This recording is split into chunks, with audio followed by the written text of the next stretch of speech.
Chairman Mark Green joins me now. Congressman, great to have you here. Let's dive right in. The reintroduction of the Cyber Pivot Act. Well, thank you for having me on and for highlighting this.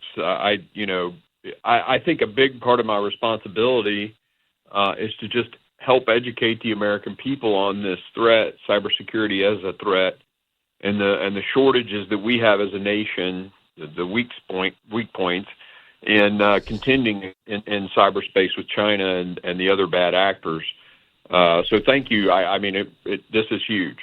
Well, it is, as some have referred to it, that fifth space of warfare in some form, and whether it be in the war space, or which I'm sure you're familiar with, but also in the world we live in, it's important, and it's not separate from each other. It's not as if corporations are separate from individuals that are separate from military. So walk us through this point by point, if you will, on what the key threats are and what the goal is with the Cyber Pivot Act. Yeah, we released actually, David, this week, it was actually yesterday, 60 acts of espionage by the Chinese Communist Party over the last 4 years inside the United States.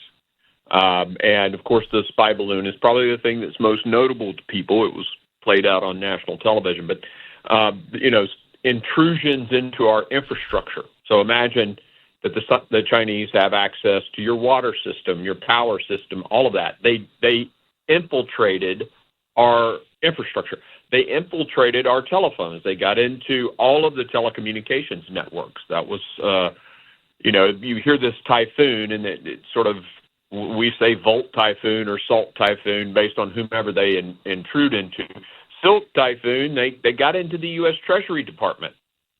I mean, this is honestly, if you could visualize them being in our Verizon or AT&T cell towers with the ability to disrupt our telecommunications, it would really be no different than the Russians planting a satchel charge to blow the tower up.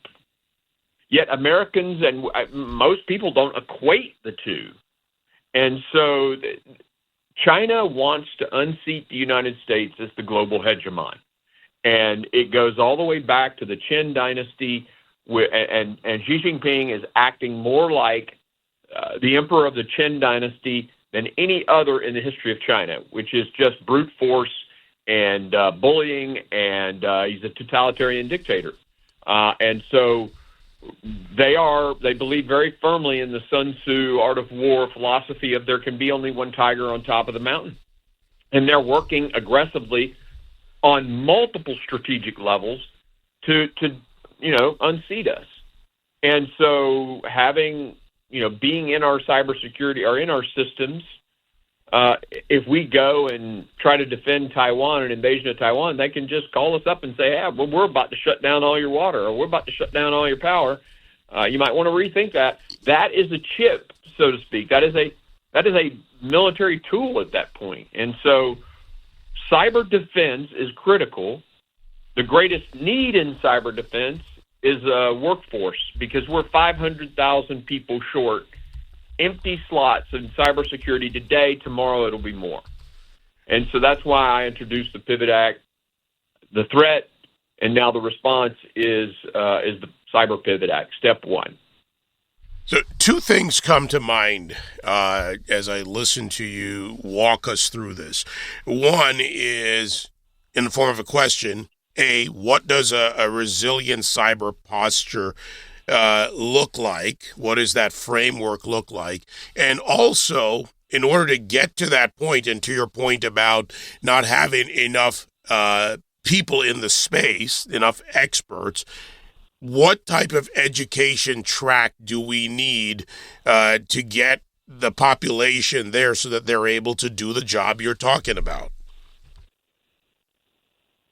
So my cell phone blinked out there just a second, David. I hate to ask you this, but could you ask that question again?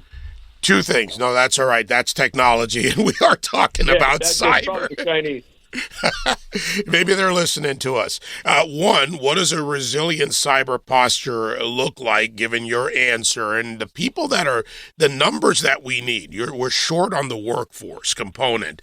What type of education track do we need to focus on to get to having the personnel capable of getting us to that resilient cyber posture? You know, the resilience looks like systems and people. CISA is in Department of Homeland Security, and we've been building up that entity to defend the .gov, as well as to partner with private industry to, build their resilience. The challenge is that in the United States, we've had the perspective that private industry takes care of itself, government takes care of itself. Unfortunately, when it's a nation state, even entities as big as Microsoft, Colonial Pipeline, all these huge companies, they can't defend themselves against the nation state. And so the government has got to be more involved. So we're doing a paradigm shift there. We're building up CISA to be able to do that job. Meanwhile, we're short people, right? So resilience looks like systems and people. The greatest shortage is the people, and education is the key. So, but what we don't need is necessarily a 4-year degree in cyber. I mean, this is a technical thing. You can take a 2-year degree and become a cyber defender, right? So this Pivot Act provides for, it's very similar to ROTC. You know, a lot of people understand you basically get your college paid for, you pay the government back by serving in the military X number of years, and there's a positive ROI for the government. And so we're doing this with cyber. A kid or a mid-career professional says, I want to pivot to a different career, and they go and get a 2-year degree. We pay for it. They just have to go and serve in government. And they pay us back that way. It costs us about $200,000 roughly to pay for a specialist. So we can quickly pay back a 2-year degree if we're making that person a GS, let's say 15 or 13 or 14, whatever. And that's a huge savings. We pay back that investment, or the individual pays back that investment, and then they're free to go work in the private sector and make the big bucks for themselves, as well as, defending our systems. Because what a lot of people don't realize is a lot of our infrastructure is private companies. Now, they're public-private partnerships, but a lot of that infrastructure, whether it be a power, Westinghouse in a nuclear power plant in Georgia or whatever, right? Those things are private companies. So I like to think of it a lot like the GI Bill. Remember, guys would come home from war, they'd get their degree, and then they'd go out and enhance the economic prosperity of this country. I see this as something very similar to that, an opportunity to make a huge difference for the entire country, but initially in that payback period, protecting the government. My guest, Congressman Mark Green from Tennessee 7th District, Chairman of the House Committee on Homeland Security, the reintroduction of the Cyber Pivot Act. Partnerships, private partnerships, public-private partnerships, education, and more.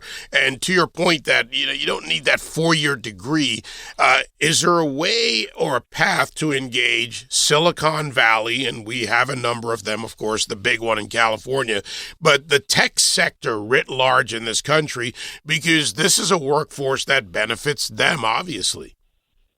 Oh, absolutely. They have been incredibly supportive and positive about this. The old icons of IBM, coming out saying that they support it, and the new players on the market, relatively new players on the market like Palo Alto Networks and Avanti, which are solely focused on cybersecurity. In fact, we're going to do what we call a field hearing, where we pick up the entire committee. We're going to take it to Palo Alto, California, and we're going to tour some cybersecurity-specific companies, and then we're going to hold a hearing on cybersecurity and how we better defend this nation. That's going to happen, I think, right after Memorial Day, that week after Memorial Day. So This is my number one after the southern border, and the president's pretty much taking care of the southern border. So we're focusing on the cyber border, and my job is to do everything I can to make sure it's as solid as it possibly can be. Maximizing American human capital. That's fancy way of saying let's get those kids educated, let's get people educated, and in some cases there are those who might want to switch into another aspect of their career or a new career.